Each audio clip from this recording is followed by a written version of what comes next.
आप सबको नमस्कार। आप सबका YS गुरु NCERT संस्कृत सॉल्यूशन इस यूट्यूब चैनल पर हार्दिक स्वागत है। आज हम 8th क्लास के लिए संस्कृत का एक प्रोजेक्ट या टेस्ट भी आप इसको मान सकते हैं, इसको हम लेकर आए हैं। यह कार्य आपको प्रोजेक्ट के रूप में भी दिया जा सकता है, टेस्ट के रूप में भी दिया जा सकता है। तो आप लोगों के लिए हमने इसको तैयार किया है। सबसे पहले हम प्रश्नों को पढ़ेंगे। पहला जो प्रश्न है इसमें दिया है खाद धातु सर्वेषु लकारेषु लिखत। खाद धातु सभी लकारों में लिखो। दूसरा प्रश्न है, दूसरे में है अस्मद युष्मद च शब्द रूपे सर्वासु विभक्तिषु लिखत। अस्मद और युष्मद शब्द रूप सभी विभक्तियों में लिखो। तीसरा प्रश्न है अधोलिखित शब्दानाम अर्थः हिंदी भाषायाम लिखत। नीचे लिखे गए शब्दों के अर्थ हिंदी भाषा में लिखो। तो यहाँ पर 10 शब्द संस्कृत में दिए गए हैं, इनके मीनिंग आपको लिखने हैं हिंदी भाषा में। आदाय आलपंती अजायत रूढ़ौ पातुम सोडुम प्रारब्धः चेत आहूय देयः। तो इनके अर्थ हम बाद में करेंगे, पहले हम प्रश्नों को पढ़ लेते हैं। इसके बाद चौथा प्रश्न है रुचिरा तृतीयो भाग है पुस्तकस्य पंच श्लोकः लिखत। रुचिरा तृतीयो भाग है पुस्तक के 5 श्लोक लिखो।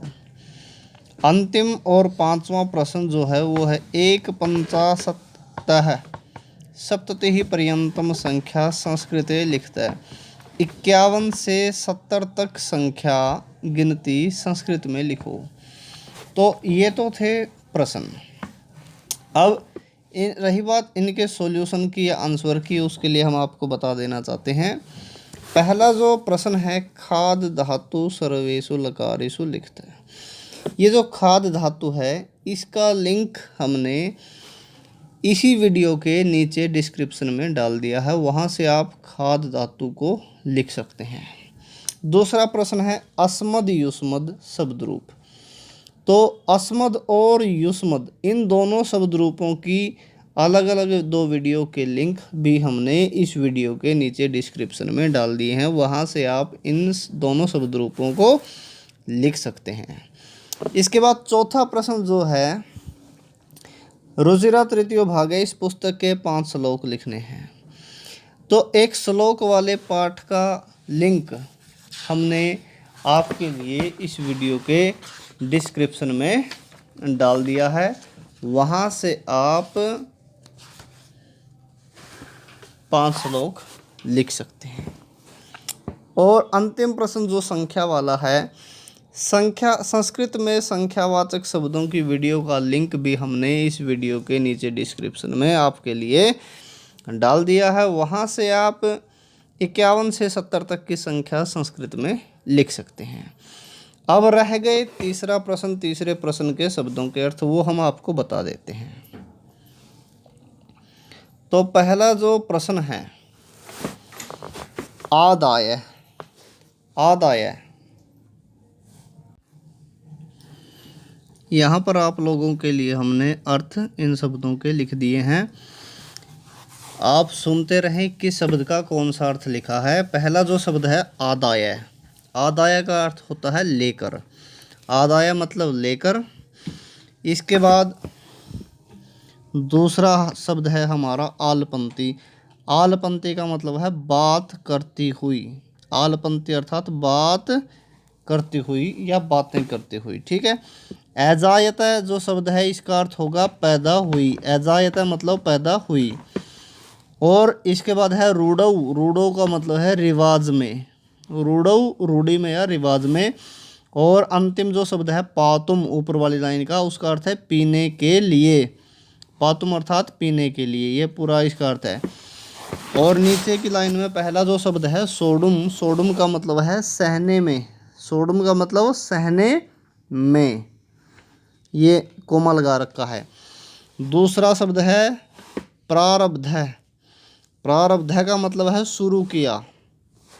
प्रारब्ध अर्थात शुरू किया। तो ये प्रारब्ध का अर्थ हमने नीचे लिखा हुआ है। प्रारब्ध का अर्थ होता है शुरू किया, ये वाला। और चेत, चेत का मतलब है यदि, ये जो लिख रखा है इसके ऊपर, चेत का मतलब यदि। आहूय का मतलब होता है बुलाकर, आहूय मतलब बुलाकर। और देया, देया मतलब देने योग्य है। तो इस तरह से इनके अर्थ हैं, दोबारा रिपीट कर देते हैं। आदाय मतलब लेकर, आलपंती का मतलब होता है बात करती हुई, एजायत मतलब पैदा हुई, रूढ़ो मतलब रिवाज में, पातुम का मतलब पीने के लिए, सोडुम का मतलब सहने में अर्थात सहन करने में, प्रारब्ध होता है शुरू किया या आरंभ किया, चेत का मतलब यदि, आहूया होता है बुलाकर, और देया होता है देने योग्य। देया मतलब देने योग्य, जो अंतिम शब्द है। ठीक है, तो इस तरह से इन शब्दों के अर्थ हमने आपके लिए लिख दिए हैं। और बाकी जो पहला प्रश्न है, दूसरा है, चौथा है और पांचवा है, इन प्रश्नों के लिए वीडियो के लिंक हमने इस वीडियो के डिस्क्रिप्शन में डाल दिए हैं। आप डिस्क्रिप्शन में जाएं और पहला, दूसरा, चौथा, पांचवा, इन 4 प्रश्नों के वीडियो के लिंक के माध्यम से इन प्रश्नों को आप समझें और लिख भी सकते हैं। तो आज के लिए इतना ही। आशा करता हूँ आप सबको ये वीडियो हमारी ज़रूर पसंद आई होगी। यदि आप हमारे इस चैनल पर पहली बार आए हैं, हमारे इस चैनल को सब्सक्राइब कर लें। संस्कृत के अध्ययन के लिए निरंतर हमारे साथ जुड़े रहें। इस वीडियो को अपने मित्रों के साथ ज़्यादा से शेयर करें, लाइक करें, कमेंट करें। आज के लिए इतना ही। अगली वीडियो में फिर मिलते हैं। जय तु संस्कृतम, जय तु भारतम।